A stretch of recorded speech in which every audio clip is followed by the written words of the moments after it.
मसीह यसू के बाबरकत और जलाली और मुकद्दस नाम में मसीही बहन भाइयों को और अपनी सब आल अनाल जितने भी लोग हैं उनको मेरी तरफ से सलाम पहुँचे। मेरा नाम तारिक जवेद गिल है। बहुत सारे लोग मुझे जानते हैं। मैंने आगे भी 2-3 वीडियो की थी जिसमें मैंने ये चर्च माफिया के मतलब बातें की थी। आज मैं फिर अपनी कौम के आगे ये मसला रख रहा हूँ और इसमें मेरा जो आने का मकसद और बोलने का मकसद है वो मैं आप लोगों के साथ शेयर कर रहा हूँ ताकि आप लोगों को पता चले कि मैं अपनी जदोजहद किस तरीके से कर रहा हूँ। और ये जो बड़े बड़े अपने आप को खुदा के खादम कहते हैं, इनमें बहुत सारे वो लोग हैं जो खुदा के नाम पर लोगों को गुमराह करते हैं और वो लोग मसीही इदारों के ऊपर कब्जा करके बैठे हुए हैं, जो बड़ी बड़ी सलीबे पहनकर अपने आप को बहुत बड़ा ईमानदार समझते हैं। ये ईमानदार नहीं बल्कि वो लोग हैं जो उस वक़्त भी मौजूद थे जब यीशु मसीह दुनिया में थे, और उन लोगों के बारे में यीशु ने कहा था ये वो सफ़ेदी फिरी कब्रें और ऊपर से तो साफ सुथरी हैं लेकिन अंदर से नजासत से भरी हुई हैं। आज अगर पाकिस्तान की चर्च प्रॉपर्टियों को देखा जाए, सब इन लोगों की वजह से बर्बाद हैं। और इस चर्च के पहले 2 ग्रुप थे, डॉक्टर अजमल खान ग्रुप और डॉक्टर आर्थर जेम्स ग्रुप, लेकिन आज चर्च के 5 ग्रुप हैं। अपने आप को पीसीपी के मॉडरेटर शो करते हैं, लेकिन इन चारों में से एक ग्रुप जो डॉक्टर अजमल खान ग्रुप है, जिसको जॉइंट स्टॉक भी मानती है कि डॉक्टर अजमल खान ग्रुप हमारे रिकॉर्ड के मुताबिक आखिरी मॉडरेटर डॉक्टर अजमल है। तो फिर ये 3 मॉडरेटर कहाँ से आए? और मैं आपको एक और मॉडरेटर की इतला देना चाहता हूँ जो अपने आप को यूपी का मॉडरेटर शो करता है, जबकि यूपी और लाहौर चर्च काउंसिल का लहाक से पीसीपी बना। तो फिर यूपी कहाँ से आ गए? ये मैं आपको बताना चाहता हूँ कि यूपी एक पादरी एडी शाकर की रजिस्टर्ड चर्च बॉडी थी जो कि डॉक्टर के.एल. नासर साहब की सेमिनरी से पास शुदा पादरी थे। और जब पादरी एडी शाकर की वफात हो गई तो ये रजिस्टर्ड बॉडी रजिस्टर्ड ना रही, और जब पादरी बाबर अल्लाह दीता को पता चला तो पादरी बाबर अल्लाह दीता ने पादरी शाकर के बेटे के साथ मिलकर और वारस जान के साथ मिलकर उन्होंने रजिस्टर्ड बॉडी को खरीद लिया और फिर उसको रजिस्टर्ड करवा लिया और उसको उस यूपी मिशन से जोड़ना चाहा, जिसके लिए इन लोगों ने बड़े जतन किए कि किसी तरह ये यूपी बहाल हो जाए और हम पीसीपी को ख़त्म कर दें और ये बड़ी यूपी के नाम में इनको हम अपने कब्जे में लें। लेकिन इनकी दाल नहीं गली। जिस वारस जान ने बहुत कोशिश की कि उसको ऊपर से रजिस्टर्ड करवा लें, उनका बड़ा भाई जिसका नाम आरफ मसीह जो GHQ रावलपिंडी में है, उसके जरिए से इसको रजिस्टर्ड कराने की कोशिश की, जबकि पादरी बाबर अल्लाह दीता ने जॉइंट स्टॉक से भी कोशिश की कि हम किसी तरह इस यूपी और लाहौर चर्च की कोई कॉपी मिल जाए, लेकिन इतनी कोशिश के बावजूद ना मिल सकी। अब मैं अपनी मसीही कौम को आगाह करना चाहता हूँ, इन लोगों की साजिश है कि जो चर्च की प्रॉपर्टियां हैं उनको हजम कर लें, लेकिन मैं जब तक जिंदा हूं और जब तक डॉक्टर अजमल खान साहब हैं उस वक्त तक इन लोगों की कोई साजिश कामयाब नहीं हो सकती। मैं इन लोगों के खिलाफ काफी केस कर रखे हैं, जिनमें से एक पादरी शरीफ आलम है जो कि गखड़ के पास्टर हाउस का जो 5 मरले जगह जिसको उसने अपने स्कूल में डाला हुआ है, जिसको अपने नाम कराने के लिए उसने सिविल कोर्ट वजीराबाद में केस किया हुआ था। लेकिन जब उसने देखा कि ये तो मेरे खिलाफ होने वाला है तो उसने उस केस को वापस ले लिया। जबकि दूसरा ही वही केस मैंने एंटी करप्शन में भी किया हुआ है, जो कि पटवारी और इसके खिलाफ एसी वजीराबाद ने लिख दिया है और अब एंटी करप्शन से भी होने वाला है। अब मैंने एक केस जोसेफ रॉबर्ट और इमरान अजहर के खिलाफ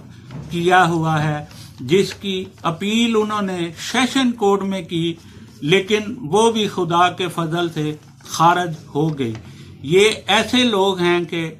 अदालतों के हुक्म को भी नहीं मानते और अदालत के हुक्म के बावजूद ये सारे काम सीना जोरी से करते रहे हैं, जिसके सब सबूत मेरे पास मौजूद हैं। मैंने 3 बार 15 पर कॉल की, उसके बाद मैंने थाना सिविल लाइन को दरखास्त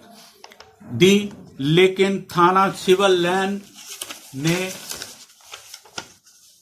लाइन ने ही सब कुछ देखा और उसके बावजूद थाने वालों ने कोई कार्रवाई नहीं की, क्योंकि थाने वाले भी उनसे मिले हुए हैं। अब मैं आ जाते हैं इन लोगों के बारे में भी जिन लोगों ने चर्च की जमीनों का सौदा किया। पहले नंबर पर डॉक्टर मकसूद कामल, जो अपने आप को डॉक्टर, प्रोफेसर, पता नहीं क्या क्या अपने आप को शो करता है, लेकिन उसने जेल साजी से हमारी जो इस्लामाबाद में जगह थी उसको उसने सेल कर दिया और फिर अपने भाइयों को अपने ही गांव में जो इनकी लोगों से छीनी हुई जमीनें थी उनको ही अपने उसमें फिर खरीद लिया, बेचने वाले भी खुद और खरीदने वाले भी खुद, और अपने आप को बड़ा कहते हैं कि जी हम खुदा के लोग हैं। कैसे खुदा के लोग हैं? अब सेमिनरी में बैठे हुए हैं और अपने बच्चों को कनाडा, अमेरिका में पढ़ने के लिए छोड़ा हुआ है। ये पैसा कहाँ से आता है? मेरी दरख्वास्त है अपनी मसीही अवाम से कि इन लोगों से पूछा जाए कि आप लोगों के पास क्या सोर्सेज हैं, आप लोगों के पास ये पैसा कहाँ से आता है, आप लोगों का रहन सहन ये कैसे है। उसमें अब आगे आ जाते हैं कि जो मैंने एक दरख्वास्त दायर की थी नैब को, और नैब ने उस दरख्वास्त को मुझे लाहौर में उन्होंने बुलवाया, और मैंने जब लाहौर में वो कोई 1 साल और कुछ माह मैं उसको फेस करता रहा, और एंड में मुझे उन्होंने ये कहा कि ये जो केस है ये आपका प्रॉपर्टियों का केस है और ये जो है ये हम रेवेन्यू को भेज रहे हैं। उन्होंने उस केस को, ये मेरे पास उसका सबूत है कि ये मुझे लेटर आया था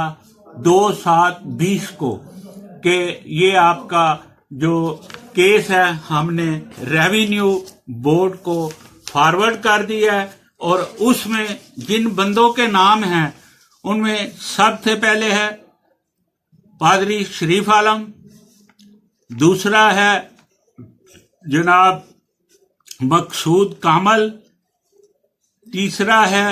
आरफ मसीह सराज, और चौथा है मजीद एबल, और 5वां है विक्टर दराया, आर्थर जेम। ये 6-7 लोग हैं जिनके खिलाफ मैंने इनके केस किया हुआ है नैब में। और उसके बाद मैं दोबारा जब गया उधर तो उन्होंने मुझसे कहा कि भाईजान अगर आपके पास पैसे हैं तो हम आपकी फाइल का कुछ करते हैं, میں نے کہا یار میرے پاس پیسے، یہ چرچ کا معاملہ ہے، یہ چرچ کی زمین ہے، لیکن یہ چرچ مافیا اتنی طاقتور ہے کہ انہوں نے جناب اس وقت بھی ادھر جا کے اس فائل کو دبوا دیا ہے، جبکہ یہ والی خبر جو ہے یہ 5 اگست کو جنگ اخبار، آواز اور کافی ساری پیپروں میں بھی آئی تھی کہ یہ چرچ مافیا کا کیس نیب نے ریونیو بورڈ کو بھیج دیا، لیکن آج تک ریونیو بورڈ نے مجھے آگاہ نہیں کیا، نہ مجھے بلایا ہے۔ میں ایک دفعہ گیا ہوں، لیکن ادھر جو بندے ہیں انہوں نے کہا جی ایسے نہیں پتہ چلے گا، آپ ہمیں کوئی خرچہ لگائیں تو پھر ہم آپ کو بتا سکتے ہیں کہ وہ فائل کدھر ہے۔ تو میں مایوس ہو کے واپس آ گیا، اور میں نے سوچا کہ یہ جو اتنے بڑے مگرمچھ بیٹھے ہوئے ہیں، ان کے ساتھ جو ضد لگانی ہے وہ نہیں، تو میں نے پھر یہ سوچا کہ میں کیوں نہ یہ جو بات ہے میں پوری دنیا کے سامنے رکھوں، اپنی کمیونٹی کے سامنے رکھوں، اور وزیر اعظم پاکستان جناب چیف جسٹس پاکستان جناب آرمی چیف صاحب، ان کے آگے میری ریکویسٹ ہے کہ ان چیزوں کو غور سے دیکھا جائے۔ میرے پاس پورے پروف ہیں، یہ دیکھیں، میں یہ بھرا ہوا ہے میرے پاس، یہ ٹیبل کے اوپر ان کے خلاف FIR بھی ہیں، سارا کچھ ہے۔ ان لوگوں نے چرچ کو برباد کر دیا ہوا ہے۔ تو میری ریکویسٹ ہے تینوں اپنے ملک پاکستان کے اعلیٰ افسران تھے، جو چیف آف آرمی سٹاف ہیں، وہ پوری آرمی کو ہینڈل کرتے ہیں، ان کے آگے ریکویسٹ ہے، اور میری چیف جسٹس آف پاکستان سے ریکویسٹ ہے خود ساختہ نوٹس لیں اور کوئی ایسی کمیٹی تشکیل دیں کہ جس سے ہماری چرچ کی پراپرٹیاں جو ہیں وہ بچ جائیں، اور ان کا کٹہرا کڑا حساب ہو، تصاب ہو، کہ ان کو پتہ چلے کہ چرچ کی پراپرٹیوں کو کیسے بیچا جاتا ہے اور کیسے ان کے ساتھ یہ کام کیا جاتا ہے۔ تو میں یہی ریکویسٹ کروں گا کہ میری اس آواز کو جتنا بھی لوگ آگے لے کے جانا چاہتے ہیں کہ میری آواز جو ہے وہ اعلیٰ بالا تر پہنچے، اور میرا جو ہے یہ جو کیس ہیں یہ کلیئر ہو جائیں، اور یہ چرچ جو ہے یہ بچ جائے، کیونکہ کوئی بھی ایسی چیز نہیں ہے کہ جس میں 4 5 پارٹیاں بن جائیں گی، وہ چیز ختم ہو جائے گی اور ہمارا نام و نشان مٹ جائے گا، یہ پراپرٹیاں نہ رہیں گی۔ تو میں بار بار یہی ریکویسٹ کروں گا کہ میری اس آواز کو سنا جائے اور اعلیٰ حکام تک پہنچایا جائے، تاکہ وہ اس پر نوٹس لیں۔ اگر میرا یہ کام نہ ہوا تو آج 5 دسمبر ہے، میں ٹھیک 3 ماہ کے بعد اگر میری آواز نہ سنی گئی، دبائی گئی، تو میں ریونیو بورڈ آف ریونیو کے سامنے اپنے آپ کو آگ لگا دوں گا، کیونکہ میں کوئی ایسا کام کرنے کو میں بہت کچھ کر سکتا ہوں، میں روڈ بھی کروا سکتا ہوں، بہت کچھ کر سکتا ہوں، کیونکہ میں ایک چرچ کا نمائندہ ہوں، اور چرچ کے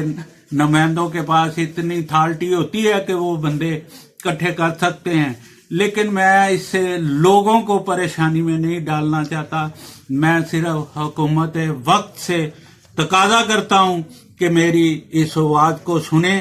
اور اس پر عمل کریں۔ اگر میں نے کل کو کوئی ایسا کام کر لیا تو اس کے ذمہ واری اس چرچ مافیا پر اور ان حکمران بالا پر ہوگی جنہوں نے میری آواز کا جواب نہیں دیا۔ میری طرف سے آپ لوگوں کے آگے ریکویسٹ ہے، اور اب میں یہ جو میڈیا ہے، سوشل میڈیا بنا ہوا ہے، جو بار بار ان ڈاکوؤں کے انٹرویو کرتا ہے، لیکن آج تک کبھی کسی نے مجھ سے نہیں پوچھا کہ بھائی جانا آپ بھی اتنا شور ڈالتے ہو، آپ کے پاس کیا پروف ہیں، کیا ہے؟ کبھی کسی نے پوچھا ہے مجھ سے پوچھیں، میں آپ کو دکھاؤں ثبوتوں کے ساتھ۔ اگر میں دکھا نہ سکا، بتا نہ سکا، اگر کوئی غلط بیانی ہوئی तो मुझे बेशक जो मर्जी सजा दें, मैं उस सजा को भुगतने के लिए तैयार हूं। लेकिन मैं बार बार रिक्वेस्ट यही करूंगा कि मेरी आवाज को सुने और इस पर गौर करें। और ये जो चर्च माफिया, ये जो बड़े बड़े लीडरान हैं जो गले में बड़ी बड़ी करासें पहनते हैं, और इनके काम जो हैं वो ऐसे गंदे काम हैं जो ऐसे हैं कि जिनको हम देखकर आप लोगों को बता सकते हैं कि ये वो लोग हैं जो डाकू हैं, जानी हैं, बदकार हैं, गाली गलोच करने वाले हैं। तो मैं आप लोगों के आगे फिर रिक्वेस्ट करता हूं कि मेरी इस आवाज को जितना ज्यादा से ज्यादा शेयर कर सकते हो इसको करो, और ताकि इन चर्च माफियों से हमारी जान छूट जाए। ये जो जोसेफ रॉबर्ट है, ये देखो इसकी उम्र 71 साल है। अगर आज भी ये दायरे के ऊपर मसलत बैठा हुआ है तो क्यों बैठा हुआ है? इसलिए ये देखे मेरे पास ये भी सबूत है। ये जब यूपी और चर्च काउंसिल इनका लहाक हुआ, ये भी सारे सबूत हैं इसके अंदर कि कैसे कैसे ये लोग जो हैं चर्च माफिया कब से पैदा हुआ है और इन्होंने कब से लड़ाइयां झगड़े। तो मेरी रिक्वेस्ट है कि सर कोई ऐसी टीम तश्कील दी जाए, ऐसी कोई कमेटी बनाई जाए कि जो इसका फैसला करे, जिससे चर्च बर्बाद होने से और इन डाकुओं से हमारी रहाई हो जाए और हमारी भोली भाली कलीसिया जो है वो बच जाए। मैं ये आप लोगों के आगे रिक्वेस्ट करता हूं। और अब मैं ये कहना चाहता हूं कि मैं इतना कोई पढ़ा लिखा नहीं हूं। अगर मेरे से कोई ऐसी बात जिसका मुझे नहीं है अंदाजा हो गई हो तो उसके लिए मैं आप लोगों से माजरत चाहता हूं। मेरी तरफ से खुदा हाफिज। मैं फिर मिलूंगा अगली वीडियो के साथ, क्योंकि मैंने जो टाइम दे दिया है, दुआ करें कि मुझे ऐसा ना करना पड़े कि मेरी सुनवाई हो जाए। अगर ना हुई तो मैं ये काम जरूर करूंगा, क्योंकि लोगों को पता चले कि एक बंदा था जिसने चर्चों के लिए अपनी जान न्यौछावर कर दी थी। शुक्रिया जी, खुदा हाफिज।